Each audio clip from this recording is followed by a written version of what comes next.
Hey everyone, this is Wild and Woolly Gaming coming to you live today to tell you exactly why I think Germany suffers in this game, and really it just kind of goes back to history.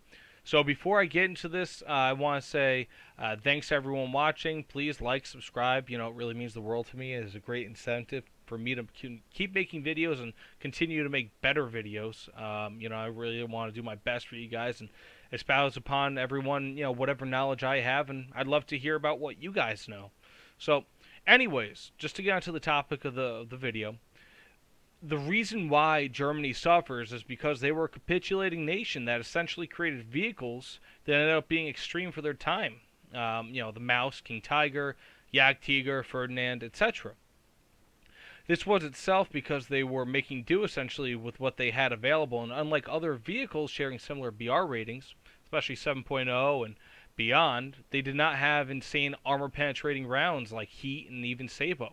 They relied rather on the older notion of that bigger, stronger guns with more powerful and often faster projectiles lead to better destruction. And really, up through the 50s, this was true. But once they developed heat rounds and anti-tank missiles, this was becoming kind of an antiquated notion. Now, and the reason for this is because Germany, especially Hitler, had an obsession with big, huge weapons. Look up the Schwere Gustav, look up the Mouse tank, which is in the game at least for the time being, until 1.91 comes out, which I'm dating this video, but whatever. And, even look up the P1000 Rat. These were all approved designs, and two of them were actually created, being the Mouse and the Schwere Gustav. So, of course, Germans had improved upon ammo types throughout the war, but when comparing the armor pen of a Mouse to even the Leopard 1, of which is the same or even a lower BR, depending on the type of matches you play, it's little to no comparison. What you end up getting is a mix of features that include high armor, large gun, albeit with a long reload for World War II German vehicles, slower speeds overall, and really a higher vehicle profile, all of which ended up being detriments in their own way post-war.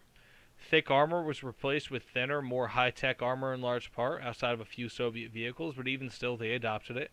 Um, Especially more than 2 decades beyond World War II. While post war tanks maintained large guns and oftentimes received even larger guns than their World War II counterparts, they were also equipped with impressive modern ammunition choices as well as more efficient loading methods, including auto loaders and things to really assist in loading. This increased their effectiveness almost exponentially. Again, to this point, War Thunder, the Leopard 1 is 7.3 BR compared to the Mouse. Even still, the Panther II is a tank that was developed from the principles of World War II and was never really flushed out by the end of the war, but there was still a chassis, and I believe they may have made a turret.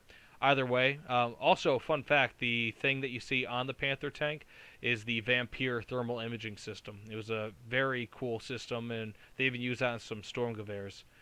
Anyways, so, it's the Leopard 2, or not the Leopard 2, the Panther 2 is only zero point 0.3 BR compared to the same, to the Leopard, while the Jagdtiger is the same BR. Again, this is when comparing arcade BRs. So it's a little different, but still they can face each other in the same matches. Heat shells from a Leopard can penetrate, and this is a Leopard 1, the first Leopard you can penetrate 200 millimeters of armor from 60 degrees at thousands of meters away. Thousands of meters away, which means that no Mouse or similar vehicle is safe. Now, again, this was because there's a real life premise for the game and for how vehicles ended up in World War II. Being that you have the absolute best vehicles of the war, the Germans, in terms of destructive capability, and if you forget reliability issues and also production issues, in that they didn't really crank out too many of them. They're facing a totally new type of tank, post World War II, that rather than relying on armor, relied on a relatively decent sized gun with a fast reload and crazy armor penetration.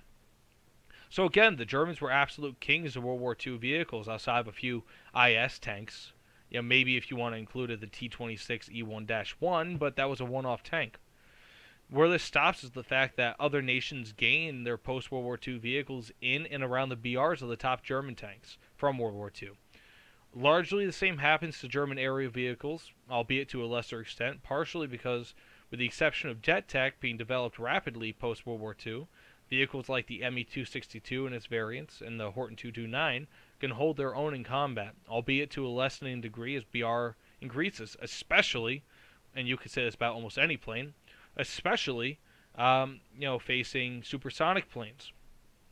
And this is largely due to the fact that plane armor and weapons are less dependent on huge technological upgrades to ensure a kill, sans missiles. But even missiles are not, as most people who have missiles in their airplanes, they're not a guaranteed kill.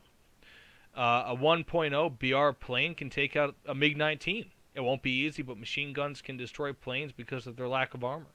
To that point, to the point of ground vehicles, this is not the same.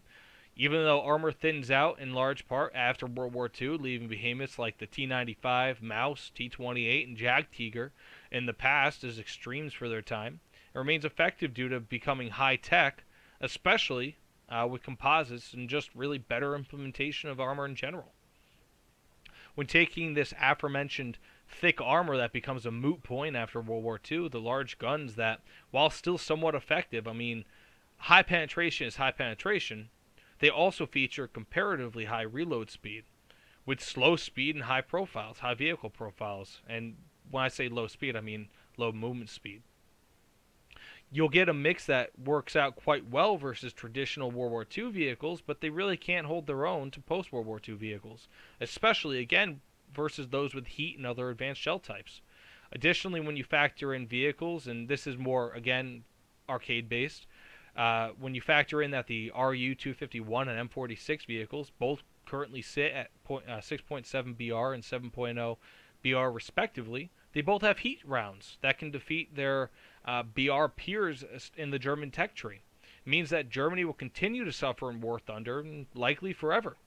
Ultimately, the solution to this is at present, as I make this video, it's quite simple. Don't let any of those vehicles get near you. Now, Gaijin is basically getting rid of the Maus, in part because they claim it's ineffective versus more modern tanks, and they're replacing it with a more modern tank. Will this likely increase win rates amongst German tier? Yeah, probably. But it's also getting rid of the uniqueness.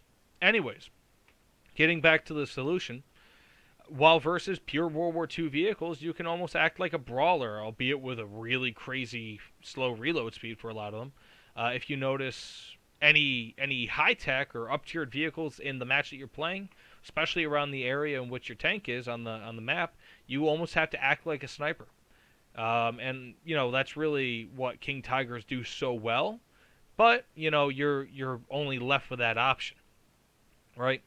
So you have to act as a sniper and really prioritize their destruction first.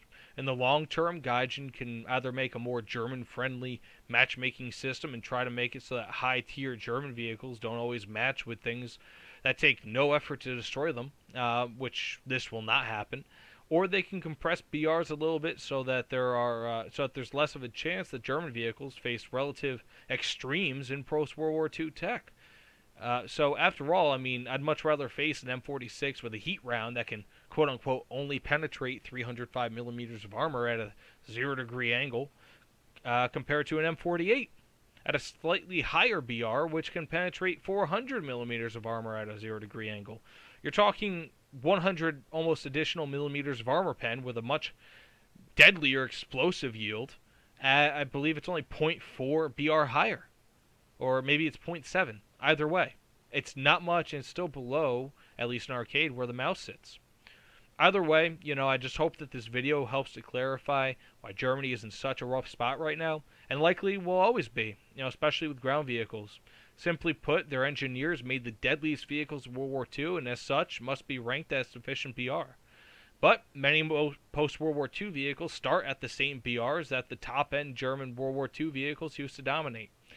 Even if this point may be a bit obvious to some or even many, I feel, especially history buffs, I can't even speak. I feel that it is important to clarify for others. I just hope that one thing happens.